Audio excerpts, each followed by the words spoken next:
महाशिवरात्रि के अवसर पर हर कोई भगवान शिव को अलग अलग रूपों में पूजता है और उन्हें याद करता है। साथ ही उनके लिए कई व्रत और प्रस्तुतियां करता है। ऐसे में ही महाशिवरात्रि के शुभ अवसर पर आचार्य प्रशांत ने एक विशेष नाट्य प्रस्तुति देकर दर्शकों का आध्यात्मिक चिंतन का अनोखा अनुभव कराया।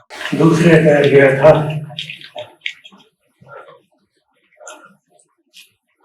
आगे रात के बाद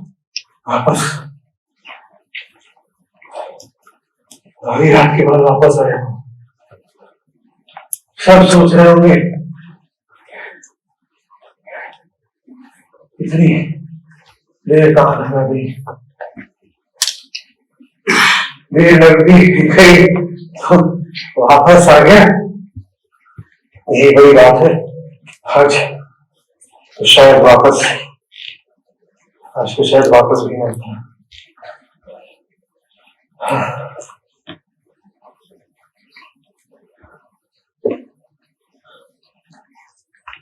जब मैं वहां पहुंचा तो बुद्ध न जाने कितने ही लोगों से घिरे हुए बैठे थे। कैसी शांत करुणामयी मूर्ति भागवत बुद्ध की। मैं बहुत देर तक बैठा विचल नेत्रों से टकटकी बांधे उन्हें देखता रहा। प्रतीत हुआ इस मानव समुद्र में मेरा तो कभी मौका ही नहीं लगेगा।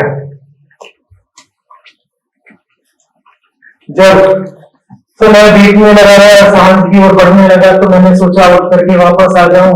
मोहिनी को वचन दिया है और उठने का मुझमें साहस ही नहीं हुआ। उनके सामने मैं बैठा ही रह गया उनके। और फिर मुझे उनके सामने जाने का अवसर मिला। मैंने सुबह हुए अपराध के लिए उनसे क्षमा मांगी। मैंने कहा तथागत मेरा आतिथ्य स्वीकार करें, मेरा आमंत्रण न ठुकराएं।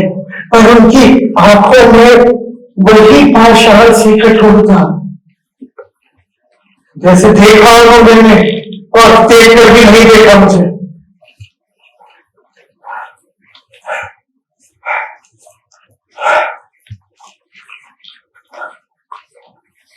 मैं निराश हुआ। मैं वापस आने लगा कि मेरा आमंत्रण ठुकरा दिया बुद्ध ने। जब वापस आने लगा तो पीछे से उनकी वही शांत गंभीर आवाज आई। मैं मुड़ा जैसे स्वर्ग मिल गया मुझे। उन्होंने मुझे संकेत दिया अपने पीछे आने का। मैं हाथ जोड़े उनके पीछे पीछे चला गया। उनके विहार में वहां बहुत कम लोग थे, अधिकतर उनके भिक्षु बस। मुझे उनके मध्य बैठने का मौका मिला और बुद्ध मुझे लक्ष्य करके बहुत देर तक लोक अलोक काम अकाम धर्म अधर्म का उपदेश देते रहे। मैं मंत्रमुग्ध सा सुनता रहा। मेरी तो जैसी सारी कामनाएं पूरी हो गई। फिर अचानक बुद्ध मुझे अपने भिक्षु आनंद की और कहते हैं नंद को दीक्षा दे दो। दीक्षा के लिए मैं नहीं तैयार था। दीक्षा के लिए मैंने लेकिन ना नहीं कहा, मैंने हाँ भी नहीं कहा। मैंने हाँ भी नहीं कहा।